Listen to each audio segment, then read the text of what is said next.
টিংখাঙত বনৰজাৰ সন্ত্ৰাস পানী বুঢ়া ইকৰাণী গাঁৱত বাঘৰ ভয়ত ব্যাহত স্বাভাৱিক জীৱন যাত্ৰা।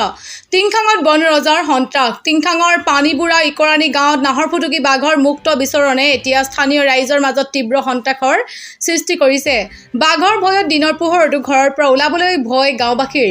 বিশেষকৈ বাঘৰ আতংকত বহু লোকে কেঁচা চাহপাত ছিঙা আৰু দিন হাজিৰা কৰা আদি কামৰ পৰা বিৰত থাকিবলগীয়া হৈছে। ইমানৰ পিছতো বন বিভাগে কোনো ফলপ্ৰসূ পদক্ষেপ গ্ৰহণ নকৰাত ক্ষোভিত হৈ পৰিছে ৰাইজ। টিংখাঙৰ পানীবুঢ়া ইকৰাণী অঞ্চলটোৰ সেউজীয়া চাহ বাগানবোৰ এতিয়া প্ৰায় 15-16টা নাহৰফুটুকী বাঘৰ মুক্ত বিচৰণভূমিলৈ পৰিণত হৈছে। বাঘৰ আক্ৰমণত ইতিমধ্যে প্ৰায় 20টা ছাগলী আৰু বহুকেইটা গৰু পোৱালীৰ মৃত্যু হৈছে। গধূলি হোৱাৰ লগে লগে বাঘৰ জাক ৰাস্তালৈ ওলাই অহাত এক প্ৰকাৰ গৃহবন্দী হৈ পৰিছে গাঁওবাসী। আনকি বহু সময়ত মুখামুখি হোৱাৰ লগতে ইতিমধ্যে বহুকেইজন লোক বাঘৰ আক্ৰমণৰো সন্মুখীন হ'বলগীয়া হৈছে। চৰম নিৰাপত্তাহীনতাত ভোগাৰ পিছতো এতিয়ালৈকে নিৰ্বিকাৰ হৈ আছে বন বিভাগ।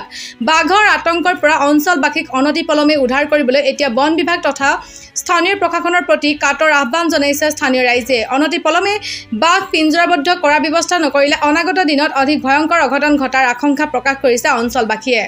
ঘৰ ছাগলী মাৰিছে, গৰু পোৱালি মাৰিছে আৰু বাগানত বিশেষকৈ পাত ছিঙিবলৈ অসুবিধা হৈছে। মানুহবিলাক নোসোমাই অলপ ভয় কৰে আৰু এতিয়া বাগানৰ মাজত ছাগলী বাঘে মৰা ছাগলী পৰিয়ে আছে। কিন্তু এতিয়া মানুহবোৰ বহুত ৰাইজে বাগানৰ মাজত সোমাই পাত ছিঙিবলৈ অকণমান ভয়ে হয় আৰু এই বাঘ সোমাই আছে নে কি নে এনেকৈ। আৰু এটা দুটা বাঘ নহয়, কমেও 15-16টা বাঘ পোৱালি লৈ কেতিয়াবা ওলাইহি, কেতিয়াবা ডাঙৰো ওলাইহি। আৰু ইয়াত প্ৰায় মানুহৰ ছাগলী এতিয়ালৈকে প্ৰায় 20টামান ছাগলী মাৰিলে। 20টামান ছাগলী মাৰি কিছুমান লৈ যায় আৰু কিছুমান এই বাগানৰ মাজতে এতিয়াও সেই আছেই, আধা খাই আধা পেলাই থৈ যায়। এনেকৈ হৈ আছে।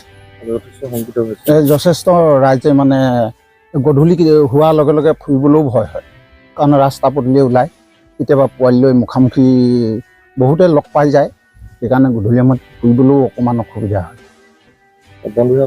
বন বিভাগক খবৰ দিয়া হৈছে, কিন্তু এতিয়ালৈকে বন বিভাগৰ কোনো সঁহাৰি পোৱা নাই। বন বিভাগে যদি কিবা এটা তেওঁলোকৰ ফালৰ পৰা কিবা এটা ৰাইজক কেনেধৰণে পাৰে সহায় এটা কৰিলে ভাল হয়।